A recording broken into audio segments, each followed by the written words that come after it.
ನಮಸ್ಕಾರ dear Kannada traders. ಮತ್ತೊಂದು trading psychology related ವಿಡಿಯೋನ ಪ್ರೆಸೆಂಟ್ ಮಾಡ್ತಾ ಇದ್ದೀವಿ. ಇದು ನಮ್ಮ ಉದ್ದೇಶ ಏನು ಕೇಳಿದ್ರೆ ಸಕ್ಸಸ್ಫುಲ್ ಪ್ರಾಫಿಟೇಬಲ್ ಟ್ರೇಡರ್ನ ಕ್ರಿಯೇಟ್ ಮಾಡೋದು. ಈ ದಿಶೆಯಲ್ಲಿ ನಾವು ಟ್ರೇಡಿಂಗ್ ಸೈಕಾಲಜಿ ಅನ್ನೋದು ವೆರಿ ಇಂಪಾರ್ಟೆಂಟ್, ಅದರ ರಿಲೇಟೆಡ್ ವಿಡಿಯೋನ ಪ್ರೆಸೆಂಟ್ ಮಾಡ್ತಾ ಇದ್ದೀವಿ. ಮತ್ತು ನಮ್ಮ ಹತ್ರ 1-to-1 online 1-to-1 direct training session ಇದೆ.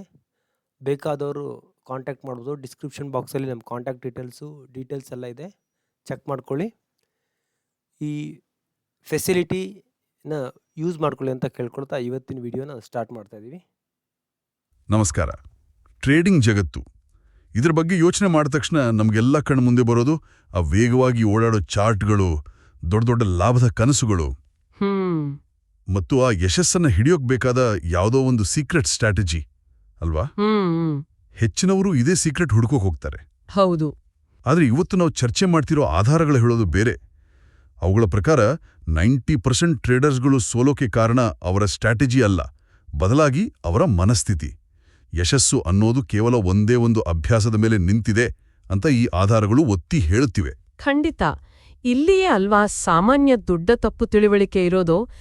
ಎಲ್ಲರೂ ಟ್ರೇಡಿಂಗ್ ಅಂದ್ರೆ ಅದೊಂದು ಗಣಿತದ ಲೆಕ್ಕ, ಒಂದು ಟೆಕ್ನಿಕಲ್ ಗೇಮ್ ಅಂದುಕೊಳ್ತಾರೆ. ಹೌದು. ಆದ್ರೆ ಇದು ಗಣಿತಕ್ಕಿಂತ ಹೆಚ್ಚಾಗಿ ಒಂದು ಸೈಕಾಲಜಿ ಆಟ, ಮನೋವಿಜ್ಞಾನ. ಮಾರುಕಟ್ಟೆ ಒಂದು ದೊಡ್ಡ ಕನ್ನಡಿ ಇದ್ದ ಹಾಗೆ. ಅದು ನಮ್ಮ ಜ್ಞಾನವನ್ನ ಪರೀಕ್ಷೆ ಮಾಡಲ್ಲ, ಬದಲಾಗಿ ನಮ್ಮೊಳಗಿನ ಭಯ, ದುರಾಸೆ, ಹಠ ಇದನ್ನೆಲ್ಲ ನಮ್ಗೆ ಮುಖಾಮುಖಿ ಮಾಡಿಸುತ್ತೆ.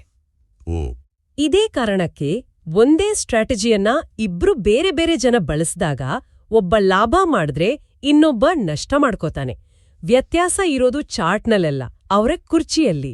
ಹಾಗಾದ್ರೆ ಈ ಮಾನಸಿಕ ಆಟದಲ್ಲಿ ಸಾಮಾನ್ಯ ಟ್ರೇಡರ್ಗಳು ಎಲ್ಲಿ ಎಡವ್ತಾರೆ? ಒಂದು ಉದಾಹರಣೆ ತಗೊಳ್ಳೋಣ.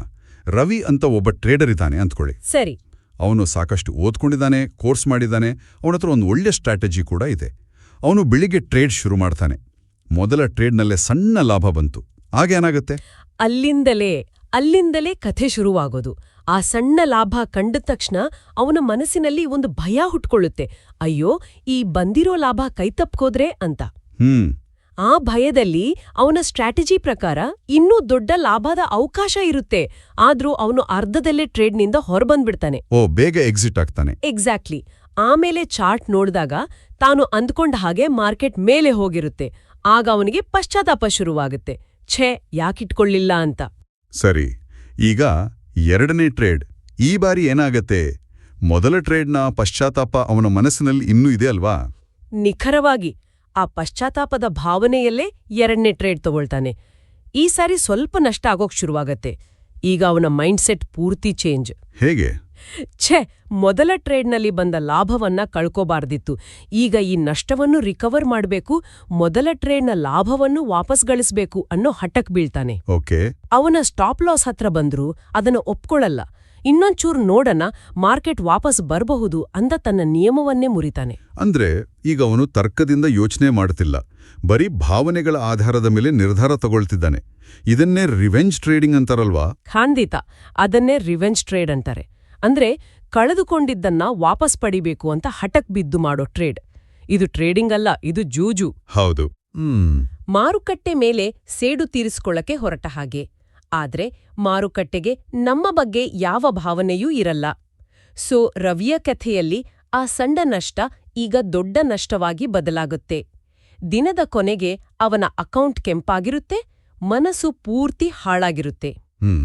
ಸಮಸ್ಯೆ ಅವನ ಸ್ಟ್ರಾಟಜಿಯಲ್ಲಿ ಇರ್ಲಿಲ್ಲ, ಅವನ ನಿರ್ಧಾರಗಳಲ್ಲಿತ್ತು. ಇದು ಕೇಳೋಕೆ ತುಂಬಾ ಸರಳ ಅನ್ಸಿದ್ರೂ ಆಲ್ಮೋಸ್ಟ್ ಎಲ್ಲಾ ಟ್ರೇಡರ್ಗಳು ಪ್ರತಿದಿನ ಇದೇ ಚಕ್ರದಲ್ಲಿ ಸಿಕ್ಕಾಕೋತಾರೆ. ಹಾಗಾದ್ರೆ ಈ ಭಾವನಾತ್ಮಕ ಚಕ್ರವನ್ನ ಮುರಿಯುವ ಆ ಒಂದು ಪ್ರಮುಖ ಅಭ್ಯಾಸ ಯಾವುದು?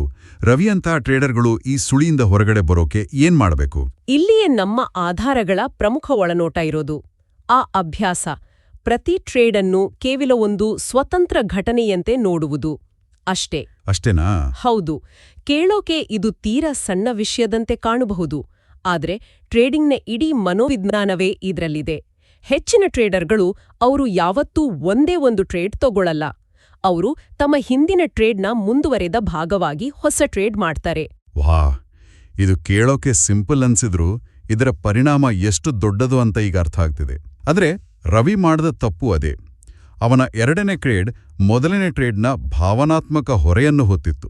ಕರೆಕ್ಟ್. 3ನೇ ಟ್ರೇಡ್ ಮೊದಲ 2ರ ಹೊರೆಯನ್ನು ಹೊರುತ್ತೆ. ನಿಖರವಾಗಿ ಅವನು ಟ್ರೇಡ್ ತಗೊಳ್ಳುವಾಗ ಇವತ್ತಿನ ನಷ್ಟ ವಾಪಸ್ ಪಡಿಬೇಕು, ಅಥವಾ ನಿನ್ನೆಯ ತಪ್ಪನ್ನ ಸರಿ ಮಾಡ್ಬೇಕು, ಅಥವಾ ಈ ತಿಂಗಳ ಟಾರ್ಗೆಟ್ ಮುಟ್ಬೇಕು, ಹೀಗೆ ಯೋಚನೆ ಮಾಡ್ತಾನೆ. ಆದ್ರೆ ಗೆಲ್ಲುವ ಟ್ರೇಡರ್ ಈ ಎಲ್ಲದ್ರಿಂದ ಹೊರಗ್ ಬಂದಿರ್ತಾನೆ. ಅವನು ಪ್ರತಿ ಟ್ರೇಡನ್ನು ಒಂದು ಹೊಸ ಸ್ವತಂತ್ರ ಅವಕಾಶವಾಗಿ ನೋಡ್ತಾನೆ. ಯಾಕಂದ್ರೆ ಮಾರುಕಟ್ಟೆಗೆ ನಮ್ಮ ಹಿಂದಿನ ಲಾಭ ನಷ್ಟಗಳ ಬಗ್ಗೆ, ನಮ್ಮ ಟಾರ್ಗೆಟ್ಗಳ ಬಗ್ಗೆ ಯಾವ ಆಸಕ್ತಿಯೂ ಇಲ್ಲ. ನಿಜ. ಮಾರುಕಟ್ಟೆ ಕೇವಲ ಈಗ ಏನಾಗ್ತಿದೆ ಅನ್ನೋದನ್ನ ಮಾತ್ರ ನೋಡುತ್ತೆ. ಸೊ ಈ ಮನಸ್ಥಿತಿಯನ್ನ ಬೆಳೆಸ್ಕೊಂಡಾಗ ಆ ಭಯ, ದುರಾಸೆ, ಕೋಪ ಎಲ್ಲದರ ಹಿಡಿತ ಸಡಿಲವಾಗುತ್ತೆ. ಸರಿ, ಈ ಅಭ್ಯಾಸವನ್ನು ಅಳವಡಿಸಿಕೊಂಡಾಗ ನಮ್ಮ ನಿರ್ಧಾರ ತೆಗೆದುಕೊಳ್ಳುವ ಪ್ರಕ್ರಿಯೆಯಲ್ಲಿ ಅದರಲ್ಲಿ ಏನ್ ಬದಲಾವಣೆ ಆಗತ್ತೆ? ಗೆಲ್ಲುವ ಮತ್ತು ಸೋಲುವ ಮನಸ್ಥಿತಿಯ ನಡುವಿನ ಮುಖ್ಯ ವ್ಯತ್ಯಾಸ ಇಲ್ಲೇ ಅಡಗಿದೆ ಅನಿಸುತ್ತೆ. ಇಲ್ಲಿ ಒಂದು ಸೂಕ್ಷ್ಮವಾದ ಆದ್ರೆ ಅತ್ಯಂತ ಪ್ರಮುಖವಾದ ವ್ಯತ್ಯಾಸ ಇದೆ. ನಮ್ಮ ಆಧಾರಗಳು ಇದನ್ನ ಸ್ಪಷ್ಟವಾಗಿ ಹೇಳತ್ತೆ. ಸೋಲುವ ಟ್ರೇಡರ್ಗಳು ಅವರು ತಮ್ಮ ಹೆಚ್ಚಿನ ನಿರ್ಧಾರಗಳನ್ನ ಟ್ರೇಡ್ ನಡೀತಿರುವಾಗ ತಗೊಳ್ತಾರೆ. ಅಂದ್ರೆ ಸ್ಕ್ರೀನ್ ಮೇಲೆ ಹಣ ಹೆಚ್ಚು ಕಡಿಮೆ ಆಗ್ತಿರುವಾಗ. ಎಕ್ಸಾಕ್ಟ್ಲಿ. ಆ ಹಣ ಹಸಿರು ಕೆಂಪು ಬಣ್ಣದಲ್ಲಿ ಬದಲಾಗ್ತಿದ್ದಾಗ ನಿರ್ಧಾರ ತಗೊಳ್ತಾರೆ. ಆ ಸಮಯದಲ್ಲಿ ತರ್ಕಕ್ಕಿಂತ ಭಾವನೆಗಳೇ ಮೇಲುಗೈ ಸಾಧಿಸ್ತವೆ. ಹಣದ ಅಂಕಿಅಂಶಗಳು ಕಣ್ಣು ಮುಂದೆ ಬದಲಾಗ್ತಿದ್ದಾಗ ನಮ್ಮ ಮೆದುಳು ತುಂಬಾ ದುರ್ಬಲವಾಗಿರತ್ತೆ. ಅದು ಫೈಟ್ ಆರ್ ಫ್ಲೈಟ್ ಮೋಡ್ನಲ್ಲಿರತ್ತೆ. ಆದ್ರೆ ಗೆಲ್ಲುವ ಟ್ರೇಡರ್ಗಳು ಇದಕ್ಕೆ ಸಂಪೂರ್ಣ ವಿರುದ್ಧವಾಗಿರ್ತಾರಲ್ವಾ? ಅವರು ತಮ್ಮ ಭಾವನೆಗಳನ್ನ ಕಂಟ್ರೋಲ್ನಲ್ಲಿಟ್ಟುಕೊಂಡಿರ್ತಾರಲ್ವಾ? ಹೌದು. ಅವರು ತಮ್ಮ ಭಾವನೆಗಳನ್ನ ಕಂಟ್ರೋಲ್ ಮಾಡೋಕೆ ಪ್ರಯತ್ನಿಸಲ್ಲ. ಬದಲಿಗೆ ಭಾವನೆಗಳಿಗೆ ಅವಕಾಶವೇ ಸಿಗದಂತಹ ಒಂದು ಸಿಸ್ಟಮ್ ಅನ್ನ ರೂಪಿಸ್ಕೊಳ್ತಾರೆ. ಅಂದ್ರೆ ಗೆಲ್ಲುವ ಟ್ರೇಡರ್ಗಳು ತಮ್ಮ ಎಲ್ಲಾ ನಿರ್ಧಾರಗಳನ್ನ ಟ್ರೇಡ್ ತಗೊಳ್ಳೋಕು ಮುಂಚೆನೇ ಮಾಡಿರ್ತಾರೆ. ಎಂಟ್ರಿ ಎಲ್ಲಿ, ಸ್ಟಾಪ್ ಲಾಸ್ ಎಲ್ಲಿ, ಟಾರ್ಗೆಟ್ ಏನು, ಎಲ್ಲವೂ ಪೂರ್ವ ನಿರ್ಧಾರಿತ. ಟ್ರೇಡ್ ನಡೀತಿರುವಾಗ ಅವರ ಕೆಲಸ ಆ ನಿರ್ಧಾರವನ್ನ ಪಾಲಿಸೋದಷ್ಟೇ, ಅದನ್ನ ಬದಲಾಯಿಸೋದಲ್ಲ. ಅವರು ತಮ್ಮನ್ನು ಆಟದಿಂದ ಹೊರಗಿಟ್ಕೊಳ್ತಾರೆ. ನನ್ಗಿಲ್ಲೊಂದು ಗೊಂದಲ ಇದೆ. ನಿಯಮ ಪಾಲಿಸಿ ನಷ್ಟವಾದ್ರೂ ಅದು ಸರಿಯಾದ ಟ್ರೇಡ್ ಅಂತ ಹೇಳಿದ್ರಿ. ಆದರೆ ದಿನದ ಕೊನೆಗೆ ಹಣ ಕಳ್ಕೊಂಡ್ರೆ ಅದನ್ನು ಹೇಗೆ ಸರಿ ಅಂತ ಒಪ್ಕೊಳ್ಳೋದು? ಇದು ಸ್ವಲ್ಪ ವಿಚಿತ್ರವಾಗಿ ಕೇಳಿಸುತ್ತೆ. ಇದು ಅತ್ಯುತ್ತಮ ಪ್ರಶ್ನೆ. ಇಲ್ಲಿಯೇ ಪ್ರೊಫೆಷನಲ್ ಮತ್ತು ಹವ್ಯಾಸಿ ಟ್ರೇಡರ್ ನಡುವಿನ ವ್ಯತ್ಯಾಸ ಗೊತ್ತಾಗೋದು. ಹವ್ಯಾಸಿ ಟ್ರೇಡರ್ ರಿಸಲ್ಟ್ ಮೇಲೆ ಗಮನ ಇಡ್ತಾನೆ. ಪ್ರೊಫೆಷನಲ್ ಟ್ರೇಡರ್ ಪ್ರಾಸೆಸ್ ಮೇಲೆ ಗಮನ ಇಡ್ತಾನೆ, ಪ್ರಕ್ರಿಯೆಯ ಮೇಲೆ. ಹೌದು. ಅವನಿಗೆ ಗೊತ್ತು ಅವನ ಸ್ಟ್ರಾಟಜಿ 100% ಸಮಯ ಕೆಲಸ ಮಾಡಲ್ಲ. ಬಹುಶಃ 10ರಲ್ಲಿ 6 ಸಾರಿ ಮಾತ್ರ ಕೆಲಸ ಮಾಡಬಹುದು. ಆದ್ರೆ ಆ 6 ಗೆಲುವುಗಳು 4 ಸೋಲುಗಳಿಗಿಂತ ದೊಡ್ಡದಾಗಿರುತ್ತೆ. ಓಕೆ. ಹಾಗಾಗಿ ಅವನಿಗೆ ಒಂದು ಟ್ರೇಡ್ನಲ್ಲಿ ನಷ್ಟವಾದಾಗ ಬೇಸರ ಆಗಲ್ಲ. ಯಾಕಂದ್ರೆ ಅವನು ತನ್ನ ನಿಯಮಗಳನ್ನ ಪಾಲಿಸಿದ್ದಾನೆ. ಆ ನಷ್ಟವೂ ಅವನು ಸಿಸ್ಟಮ್ನ ಒಂದು ಭಾಗ. ಆದ್ರೆ ನಿಯಮ ಮುರಿದು ಬಂದ ಸಣ್ಣ ಲಾಭ ಅವನಿಗೆ ಹೆಚ್ಚು ಅಪಾಯಕಾರಿಯಾಗಿ ಕಾಣುತ್ತೆ. ಯಾಕಂದ್ರೆ ಅದು ಕೆಟ್ಟ ಅಭ್ಯಾಸವನ್ನ ಪ್ರೋತ್ಸಾಹಿಸುತ್ತೆ ಮತ್ತು ಆ ಕೆಟ್ಟ ಅಭ್ಯಾಸವೇ ಮುಂದೆ ದೊಡ್ಡ ನಷ್ಟಕ್ಕೆ ಕಾರಣ ಆಗತ್ತೆ ಅಂತ ಅವನಿಗೆ ಗೊತ್ತು. ಅಂದ್ರೆ ಪ್ರಕ್ರಿಯೆ ಸರಿಯಾಗಿದ್ರೆ ಲಾಂಗ್ ಟರ್ಮಲ್ಲಿ ರಿಸಲ್ಟ್ ಕೂಡ ಸರಿ ಹೋಗುತ್ತೆ ಅನ್ನೋ ಆಳವಾದ ನಂಬಿಕೆ ಅವರದು. ಸರಿ, ಈ ಪ್ರಕ್ರಿಯೆ ಮೇಲೆ ಗಮನ ಇಡಬೇಕು ಅನ್ನೋದು ಕೇಳೋಕೆ ಚೆನ್ನಾಗಿದೆ. ಆದ್ರೆ ನಿಜವಾಗಿ ಟ್ರೇಡ್ ಮಾಡುವಾಗ ಇದನ್ನ ಪಾಲಿಸೋದು ಹೇಗೆ? ಒತ್ತಡದಲ್ಲಿ ಎಲ್ಲ ಮರ್ತೋಗುತ್ತಲ್ಲ. ಈ ಅಭ್ಯಾಸವನ್ನ ದೈನಂದಿನ ಟ್ರೇಡಿಂಗ್ನಲ್ಲಿ ಅಳವಡಿಸ್ಕೊಳ್ಳೋಕೆ ಏನಾದ್ರೂ ಪ್ರಾಯೋಗಿಕ ಹಂತಗಳಿವ್ಯಾ? ನಮ್ಮ ಆಧಾರಗಳು 3 ಪ್ರಮುಖ ಹಂತಗಳನ್ನ ಹೇಳುತ್ತೆ. ಟ್ರೇಡ್ಗೆ ಮೊದಲು, ಟ್ರೇಡ್ ಸಮಯದಲ್ಲಿ ಮತ್ತು ಟ್ರೇಡ್ ನಂತರ. ಓಕೆ. ಮೊದಲನೆಯದು ಟ್ರೇಡ್ಗೆ ಮೊದಲು. ಹೆಚ್ಚಿನವರು ಮಾರ್ಕೆಟ್ ಓಪನ್ ಆದ ತಕ್ಷಣ ಚಾರ್ಟ್ ನೋಡೋಕೆ ಶುರು ಮಾಡ್ತಾರೆ. ಆದ್ರೆ ಗೆಲ್ಲುವ ಟ್ರೇಡರ್ ಚಾರ್ಟ್ ನೋಡೋಕು ಮುಂಚೆ ತನ್ನನ್ನ ತಾನು ನೋಡ್ಕೊಳ್ತಾನೆ. ತನ್ನನ್ನ ತಾನೋ?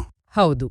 ನಾನು ಟ್ರೇಡ್ ಮಾಡೋಕೆ ಸರಿಯಾದ ಮಾನಸಿಕ ಸ್ಥಿತಿಯಲ್ಲಿದ್ದೀನಾ ಅಂತ ಪ್ರಾಮಾಣಿಕವಾಗಿ ಕೇಳ್ಕೊಳ್ತಾನೆ.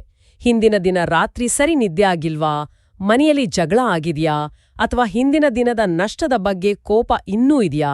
ಇಂಥ ಸ್ಥಿತಿಯಲ್ಲಿದ್ರೆ ಅಂದು ಟ್ರೇಡ್ ಮಾಡ್ದಿರೋದೇ ಒಳ್ಳೇದು. ಯಾಕಂದ್ರೆ ಕೆಟ್ಟ ಮನಸ್ಥಿತಿಯಲ್ಲಿ ತಗೊಂಡ ಒಂದು ಕೆಟ್ಟ ಟ್ರೇಡ್ ಇಡೀ ವಾರವನ್ನೇ ಹಾಳು ಮಾಡ್ಬೋದು. ಎರಡನೇ ಹಂತ ಟ್ರೇಡ್ ಸಮಯದಲ್ಲಿ. ಇದು ಬಹುಶಃ ಎಲ್ಲಕ್ಕಿಂತ ಕಷ್ಟದ ಭಾಗ ಅನ್ಸುತ್ತೆ. ಸ್ಕ್ರೀನ್ ಮೇಲೆ ಹಣ ಹೆಚ್ಚು ಕಡಿಮೆ ಆಗ್ತಿರೋದನ್ನ ನೋಡ್ತಾ ಸುಮ್ಮನೆ ಇರೋದು ಹೇಗೆ? ಹೌದು, ಕಷ್ಟನೇ. ಈ ಸಮಯದಲ್ಲಿ ಸಾಧ್ಯವಾದಷ್ಟು ಕಡಿಮೆ ಯೋಚಿಸೋದು ಮುಖ್ಯ. ಯಾಕೆಂದ್ರೆ ಯೋಚಿಸೋ ಕೆಲಸವನ್ನ ಮೊದಲೇ ಮುಗಿಸಿರ್ಬೇಕು. ಸರಿ. ಟ್ರೇಡ್ ನಡೀತಿರುವಾಗ ಯೋಜನೆಯನ್ನ ಬದಲಾಯಿಸೋಕೆ ಪ್ರಯತ್ನಿಸದೆ ಅದನ್ನ ಕಟ್ಟುನಿಟ್ಟಾಗಿ ಪಾಲಿಸೋದಷ್ಟೇ ಕೆಲ್ಸ. ನಮ್ಮ ಆಧಾರಗಳಲ್ಲಿ ಒಂದು ಒಳ್ಳೆ ಸಲಹೆ ಇದೆ. ಟ್ರೇಡ್ ತಗೊಂಡ್ಮೇಲೆ ಅಲರ್ಟ್ ಸೆಟ್ ಮಾಡಿ ಸ್ಕ್ರೀನಿಂದ ಎದ್ಹೋಗಿ. ಹೌದಾ? ಹೌದು, ಒಂದು ಸಣ್ಣ ವಾಕ್ ಮಾಡಿ ಅಥವಾ ಬೇರೆನಾದ್ರೂ ಕೆಲಸದಲ್ಲಿ ತೊಡಗಿಸ್ಕೊಳ್ಳಿ. ಪ್ರತಿ ಕ್ಷಣ ಕ್ಯಾಂಡಲ್ನ ಚಲನೆಯನ್ನ ನೋಡ್ತಾ ಕೂತ್ರೆ ಅದು ಅನಗತ್ಯ ಒತ್ತಡ, ಆತಂಕವನ್ನ ಸೃಷ್ಟಿಸುತ್ತೆ. ಆಗ ನಾವು ನಮ್ಮ ಯೋಜನೆಗಿಂತ ಬೇಗ ಹೊರಬರೋದು ಅಥವಾ ಸ್ಟಾಪ್ ಲಾಸ್ ಬದಲಾಯಿಸೋದು ತಪ್ಪು ಮಾಡ್ತೀವಿ. ಮತ್ತು ಕೊನೆಯದಾಗಿ, ಟ್ರೇಡ್ ನಂತರ ದಿನದ ವ್ಯಾಪಾರ ಮುಗಿದ ಮೇಲೆ ಹೆಚ್ಚಿನವರು ತಮ್ಮ ಲಾಭ ನಷ್ಟ ನೋಡಿ ಸುಮ್ಮನಾಗ್ತಾರ. ಆದರೆ ಈ ಹಂತ ಅಷ್ಟು ಮುಖ್ಯನಾ? ಇದು ಅತ್ಯಂತ ನಿರ್ಣಾಯಕ ಹಂತ, ಮತ್ತು ಇದನ್ನೇ ಹೆಚ್ಚಿನವರು ನಿರ್ಲಕ್ಷಿಸೋದು. ಟ್ರೇಡ್ ಮುಗಿದ ಮೇಲೆ ಗೆದ್ದಾಗ ಅಹಂಕಾರ ಪಡದೆ, ಸೋತಾಗ ಆತ್ಮವಿಶ್ವಾಸ ಕಳ್ಕೊಳ್ದೆ ಒಂದೇ ಒಂದು ಪ್ರಶ್ನೆ ಕೇಳ್ಕೋಬೇಕು: ನಾನು ನನ್ನ ನಿಯಮ ಮತ್ತು ಅಭ್ಯಾಸವನ್ನ ಪಾಲಿಸಿದ್ನಾ? ಉತ್ತರ ಹೌದು ಅಂತಾದ್ರೆ ನಷ್ಟವಾದ್ರೂ ಅದು ಒಂದು ಉತ್ತಮ ದಿನ, ಯಾಕಂದ್ರೆ ನೀವು ಶಿಸ್ತನ್ನ ಪಾಲಿಸಿದ್ದೀರಿ. ಉತ್ತರ ಇಲ್ಲ ಅಂತಾದ್ರೆ ಲಾಭವಾದ್ರೂ ಅದು ಎಚ್ಚರಿಕೆಯ ಗಂಟೆ, ಯಾಕಂದ್ರೆ ನೀವು ಅದೃಷ್ಟದಿಂದ ಗೆದ್ದಿದ್ದೀರಿ, ಕೌಶಲ್ಯದಿಂದಲ್ಲ. ಈ ವಿಶ್ಲೇಷಣೆಯನ್ನ ಒಂದು ಟ್ರೇಡಿಂಗ್ ಜರ್ನಲಲ್ಲಿ ಬರೆಯೋದು ಬಹಳ ಮುಖ್ಯ. ಇಲ್ಲಿ ಒಂದು ಕಹಿ ಸತ್ಯ ಇದೆ ಅನ್ಸುತ್ತೆ. ನಮ್ಮ ಆಧಾರಗಳು ಹೇಳುವ ಹಾಗೆ ಸಮಸ್ಯೆ ಮಾರುಕಟ್ಟೆಯಲ್ಲಿಲ್ಲ, ನಮ್ಮಲ್ಲಿದೆ. ಟ್ರೇಡಿಂಗ್ ನಮ್ಮ ಜ್ಞಾನವನ್ನ ಪರೀಕ್ಷೆ ಮಾಡಲ್ಲ, ಅದು ನಮ್ಮ ಪ್ರಾಮಾಣಿಕತೆಯನ್ನ ಪರೀಕ್ಷಿಸುತ್ತೆ. ಅಂದ್ರೆ ನಮ್ಮ ಜೊತೆ ನಾವು ಎಷ್ಟು ಪ್ರಾಮಾಣಿಕವಾಗಿದ್ದೀವಿ ಅನ್ನೋದನ್ನ ಇದು ಟೆಸ್ಟ್ ಮಾಡತ್ತೆ. ಇದು ಅಕ್ಷರಶಃ ಸತ್ಯ. ನಾನು ಅನೇಕ ಟ್ರೇಡರ್ಗಳ ಜರ್ನಲ್ಗಳನ್ನ ನೋಡಿದ್ದೀನಿ. ಹೆಚ್ಚಿನವರು ಅದರಲ್ಲಿ ಸತ್ಯ ಬರೆಯಲ್ಲ. ನಷ್ಟವಾದಾಗ ಮಾರ್ಕೆಟ್ ಅನಿರೀಕ್ಷಿತವಾಗಿತ್ತು ಅಥವಾ ಸೆಟಪ್ ಸರಿ ಕೆಲಸ ಮಾಡ್ಲಿಲ್ಲ ಅಂತ ಬರೀತಾರೆ ಹೊರತು ನನಗೆ ದುರಾಸೆ ಆಯ್ತು, ಹಾಗಾಗಿ ನಾನು ಟಾರ್ಗೆಟ್ ಬಂದ್ರೂ ಹೊರಗೆ ಬರ್ಲಿಲ್ಲ ಅಂತ ಬರೆಯಲ್ಲ. ಎಕ್ಸಾಕ್ಟ್ಲಿ. ಅಥವಾ ನನಗೆ ಭಯ ಆಯ್ತು, ಹಾಗಾಗಿ ನಾನು ನಿಯಮ ಮುರ್ದೆ ಅಂತ ಒಪ್ಕೊಳ್ಳಲ್ಲ. ತಮ್ಮ ಅಹಂಕಾರವನ್ನ ರಕ್ಷಿಸ್ಕೊಳ್ಳೋಕೆ ಮಾರುಕಟ್ಟೆ ಮೇಲೆ ದೂರ್ತಾರೆ. ಈ ಸತ್ಯವನ್ನ ಕಾಗದ ಮೇಲೆ ಬರೆಯೋವರೆಗೂ ಮೆದುಳದನ್ನ ಒಪ್ಕೊಳ್ಳೋದೇ ಇಲ್ಲ ಮತ್ತು ಅದೇ ತಪ್ಪನ್ನ ಮತ್ತೆ ಮತ್ತೆ ಮಾಡುತ್ತೆ. ಅಂದ್ರೆ ಗೆಲ್ಲುವ ಟ್ರೇಡರ್ ಸೋಲಿಗೆ ಹೆದರಲ್ಲ, ಆದ್ರೆ ತನ್ನ ಜೊತೆ ತಾನು ಸುಳ್ಳು ಹೇಳೋಕೆ ಹೆದರ್ತಾನೆ. ನಿಖರವಾಗಿ. ಯಾಕಂದ್ರೆ ಒಂದು ಸುಳ್ಳು 100 ತಪ್ಪು ಅಭ್ಯಾಸಗಳಿಗೆ ಜನ್ಮ ಕೊಡುತ್ತೆ. ಉದಾಹರಣೆಗೆ, ಒಬ್ಬ ಟ್ರೇಡರ್ ಇವತ್ತು 2 ಟ್ರೇಡ್ ಮಾತ್ರ ಮಾಡ್ತೀನಿ ಅಂತ ನಿರ್ಧಾರ ಮಾಡಿರ್ತಾನೆ. ಎರಡೂ ನಷ್ಟವಾದಾಗ ಇನ್ನೊಂದೇ ಒಂದು ಲಾಸ್ಟ್ ಟ್ರೇಡ್, ಇದ್ರಲ್ಲಿ ಎಲ್ಲ ರಿಕವರ್ ಮಾಡ್ತೀನಿ ಅಂದ್ಕೊಳ್ತಾನೆ. ಆ ಕ್ಷಣದಲ್ಲಿ ಅವನು ಟ್ರೇಡರ್ ಆಗಿರಲ್ಲ, ಜೂಜುಕೋರನಾಗಿ ಬದಲಾಗಿರ್ತಾನೆ. ಹೌದು ಹೌದು. ಆದ್ರೆ ಅವನು ಅದನ್ನ ಒಪ್ಕೊಳಲ್ಲ. ಒಂದು ಒಳ್ಳೆ ಸೆಟಪ್ ಕಾಣಿಸ್ತಿದೆ ಅಂತ ತನಗೆ ತಾನೇ ಸುಳ್ಳು ಹೇಳ್ಕೊಳ್ತಾನೆ. ಗೆಲ್ಲುವ ಟ್ರೇಡರ್ ಈ ಕ್ಷಣವನ್ನ ಗುರ್ತಿಸ್ತಾನೆ. ನಿಯಮಗಳು ಮಾರುಕಟ್ಟೆಗಾಗಿ ಅಲ್ಲ, ಅವು ನಮ್ಮಿಂದಲೇ, ನಮ್ಮ ಭಾವನಾತ್ಮಕ ದೌರ್ಬಲ್ಯಗಳಿಂದಲೇ ರಕ್ಷಿಸಿಕೊಳ್ಳೋಕೆ ಇವೆ ಅನ್ನೋ ಸತ್ಯ ಅರಿತಾಗ ಟ್ರೇಡರ್ ಮಾರುಕಟ್ಟೆಯೊಂದಿಗೆ ಹೋರಾಡೋದನ್ನ ಬಿಟ್ಟು ತನ್ನೊಂದಿಗೆ ತಾನೂ ಹೋರಾಡೋಕೆ ಕಲಿತಾನೆ. ನಮ್ಮ ಆಧಾರಗಳಿಂದ ಒಂದು ಅಚ್ಚರಿಯ ವಿಷಯ ಹೊರಬಂದಿದೆ. ಯಶಸ್ವಿ ಟ್ರೇಡರ್ಗಳು ಹೊರಗಿನಿಂದ ನೋಡೋಕೆ ತುಂಬಾ ನೀರಸವಾಗಿ, ಅಂದ್ರೆ ಬೋರಿಂಗ್ ಆಗಿ ಕಾಣ್ತಾರಂತೆ. ಅವರು ಹೆಚ್ಚು ಮಾತಾಡಲ್ಲ, ಪ್ರತಿಕ್ಷಣಕ್ಕೂ ಎಕ್ಸೈಟ್ ಆಗಲ್ಲ, ಅವರ ಟ್ರೇಡಿಂಗ್ನಲ್ಲಿ ಯಾವುದೇ ನಾಟಕೀಯತೆ ಇರಲ್ಲ. ಇದರ ಹಿಂದಿನ ಕಾರಣವೇನು? ಇಲ್ಲಿ ಒಂದು ಆಳವಾದ ತತ್ವ ಇದೆ. ಅವರು ಟ್ರೇಡಿಂಗ್ನಲ್ಲಿ ರೋಮಾಂಚನವನ್ನ ಹುಡುಕಲ್ಲ, ಅವರು ಸ್ಥಿರತೆಯನ್ನ ಹುಡುಕ್ತಾರೆ. ಸ್ಥಿರತೆ? ಹೌದು. ಟ್ರೇಡಿಂಗ್ ಮಜಾ ಕೊಡೋಕ್ ಶುರುವಾದ್ರೆ ಅಪಾಯ ಶುರುವಾಯಿತು ಅಂತಾನೆ ಅರ್ಥ. ಯಾಕಂದ್ರೆ ಮಜಾ ಅಥವಾ ರೋಮಾಂಚನ ಭಾವನೆಗಳಿಂದ ಬರುತ್ತೆ, ಮತ್ತು ಭಾವನೆಗಳೇ ಟ್ರೇಡಿಂಗ್ನ ದೊಡ್ಡ ಶತ್ರು. ಗೆಲ್ಲುವ ಟ್ರೇಡರ್ ಇದನ್ನ ಅರ್ಥ ಮಾಡ್ಕೊಂಡಿರ್ತಾನೆ. ಅವನು ಟ್ರೇಡಿಂಗ್ ಅನ್ನ ಒಂದು ಬಿಸ್ನೆಸ್ ತರ ನೋಡ್ತಾನೆ, ಮನರಂಜನೆಯಾಗಿ ಅಲ್ಲ. ಅಂದ್ರೆ ಅವರ ದಿನಚರ್ಯ ಬಹುತೇಕ ಒಂದೇ ರೀತಿ ಇರುತ್ತೆ, ಅದರಲ್ಲಿ ಯಾವುದೇ ಅನಿರೀಕ್ಷಿತ ತಿರುವುಗಳಿರಲ್ಲ. ಹೌದು, ಅವರ ದಿನಚರಿಯೇ ಒಂದು ಯಂತ್ರದ ಹಾಗೆ ಇರುತ್ತೆ. ಅದೇ ಸಮಯಕ್ಕೆ ಏಳೋದು, ಅದೇ ರೀತಿ ಮಾರ್ಕೆಟ್ ವಿಶ್ಲೇಷಣಿಸೋದು, ಅದೇ ನಿಯಮಗಳನ್ನ ಪಾಲಿಸೋದು, ಅದೇ ಪ್ರಕ್ರಿಯೆಯನ್ನ ಅನುಸರಿಸೋದು. ಈ ಪುನರಾವರ್ತನೆಯೇ ಅವರ ಶಕ್ತಿ. ಇದು ಹೊರಗಿನಿಂದ ನೋಡೋರ್ಗೆ ನೀರಸವಾಗಿ ಕಾಣ್ಬೋದು, ಆದ್ರೆ ಈ ನೀರಸತೆಯಲ್ಲೇ ಒಂದು ಆಳವಾದ ಶಿಸ್ತು ಮತ್ತು ಭಾವನಾತ್ಮಕ ಸ್ವಾತಂತ್ರ್ಯ ಅಡಗಿದೆ. ಅವ್ರಿಗ್ ಗೊತ್ತು, ಸರಿಯಾದ ಅವಕಾಶ ಸಿಗ್ದಿದ್ರೆ ಏನೂ ಮಾಡ್ದೆ ಸುಮ್ಮನಿರೋದು ಕೂಡ ಒಂದು ಉತ್ತಮ ಟ್ರೇಡಿಂಗ್ ನಿರ್ಧಾರ ಅಂತ. ಈ ಕಾಯುವಿಕೆ, ಇದು ಬಹಳ ಮುಖ್ಯವಾದ ಅಂಶ ಅನ್ಸುತ್ತೆ. ಸ್ಕ್ರೀನ್ ಮೇಲೆ ದುಡ್ಡು ಓಡಾಡ್ತಿರೋದನ್ನ ನೋಡ್ತಾ ಏನು ಮಾಡದೆ ಕೈಕಟ್ಟಿ ಕೂರೋದು ಮನುಷ್ಯನಿಗೆ ಅತ್ಯಂತ ಕಷ್ಟದ ಕೆಲಸ. ಖಂಡಿತ. ಹವ್ಯಾಸಿ ಟ್ರೇಡರ್ಗೆ ಯಾವಾಗ್ಲೂ ಏನಾದ್ರೂ ಒಂದು ಮಾಡ್ತಾನೇ ಇರ್ಬೇಕು. ಆದ್ರೆ ಪ್ರೊಫೆಷನಲ್ ಟ್ರೇಡರ್ ಒಬ್ಬ ಬೇಟೆಗಾರನ ಹಾಗೆ. ಅವನು ದಿನಗಟ್ಲೆ ವಾರಗಟ್ಲೆ ತಾಳ್ಮೆಯಿಂದ ಕಾಯ್ತಾನೆ. ಹ್ಮ್ ಅವನ್ಗೆ ಬೇಕಾದ ಸರಿಯಾದ ಅವಕಾಶ ಸಿಕ್ಕಾಗ ಮಾತ್ರ ಯಾವುದೇ ಹಿಂಜರಿಕೆ ಇಲ್ಲದೆ ಪೂರ್ತಿ ನಂಬಿಕೆಯಿಂದ ಟ್ರೇಡ್ ಮಾಡ್ತಾನೆ. ಅವರು ಕಡಿಮೆ ಟ್ರೇಡ್ ಮಾಡ್ತಾರೆ, ಅದೇ ಗುಣಮಟ್ಟದ ಟ್ರೇಡ್ ಮಾಡ್ತಾರೆ. ಕೊನೆಯದಾಗಿ ನಮ್ಮ ಆಧಾರಗಳು ಹೇಳೋ ಹಾಗೆ ಟ್ರೇಡಿಂಗ್ನಲ್ಲಿ ದೊಡ್ಡ ಗೆಲುವು ಅಂದ್ರೆ ಒಂದೇ ದಿನದಲ್ಲಿ ದೊಡ್ಡ ಹಣ ಗಳಿಸೋದಲ್ಲ. ದೀರ್ಘಕಾಲ ಆಟದಲ್ಲಿ ಉಳಿಯೋದು. ಎಕ್ಸಾಕ್ಟ್ಲಿ. ಯಾರೋ ಆಟದಲ್ಲಿ ಹೆಚ್ಚು ಕಾಲ ಉಳಿತಾರೋ ಅವರೇ ಕೊನೆಗೆ ಸದ್ದಿಲ್ದೆ ಗೆಲ್ಲೋದು. ಹಾಗಾದ್ರೆ ಈ ಇಡೀ ಚರ್ಚೆಯ ಸಾರಾಂಶ ಏನಪ್ಪಾ ಅಂದ್ರೆ, ಟ್ರೇಡಿಂಗಲ್ಲಿ ಯಶಸ್ಸು ಅನ್ನೋದು ಮಾರುಕಟ್ಟೆಯನ್ನ ಊಹಿಸುವ ಒಂದು ಬಾಹ್ಯ ಆಟ ಅಲ್ಲ. ಬದಲಾಗಿ ಅದು ಶಿಸ್ತು, ಪ್ರಾಮಾಣಿಕತೆ ಮತ್ತು ಆತ್ಮನಿಯಂತ್ರಣದ ಒಂದು ಆಂತರಿಕ ಆಟ. ನಾವು ಚರ್ಚಿಸಿದ ಈ ಒಂದು ಗೆಲ್ಲುವ ಅಭ್ಯಾಸ ಅಂದ್ರೆ ಪ್ರತಿ ಟ್ರೇಡನ್ನ ಸ್ವತಂತ್ರವಾಗಿ ನೋಡೋದು ಕೇವಲ ನಮ್ಮ ಟ್ರೇಡಿಂಗ್ ರಿಸಲ್ಟ್ಸನ್ನೋ ಬದಲಾಯಿಸಲ್ಲ, ಅದು ಒಬ್ಬ ವ್ಯಕ್ತಿಯನ್ನೇ ಪರಿವರ್ತಿಸುತ್ತೆ. ಹೌದು. ಕೊನೆಯದಾಗಿ ಕೇಳುಗರಿಗೆ ಒಂದು ಚಿಂತನೆಯನ್ನ ಬಿಟ್ಟು ಹೋಗೋಕೆ ಇಷ್ಟಪಡ್ತೀನಿ. ಟ್ರೇಡಿಂಗಿನ ನಿಜವಾದ ಉದ್ದೇಶ ಕೇವಲ ಹಣ ಗಳಿಸೋದಕ್ಕಿಂತ ಹೆಚ್ಚಾಗಿ ಆತ್ಮನಿಯಂತ್ರಣವನ್ನ ಸಾಧಿಸೋದಾಗಿರಬಹುದೇ? ಮತ್ತು ನಾವು ಗಳಿಸೋ ಹಣ ಆ ಸಾಧನೆಯ ಒಂದು ಉಪಫಲಿತಾಂಶ ಅಷ್ಟೇ ಆಗಿರಬಹುದೇ?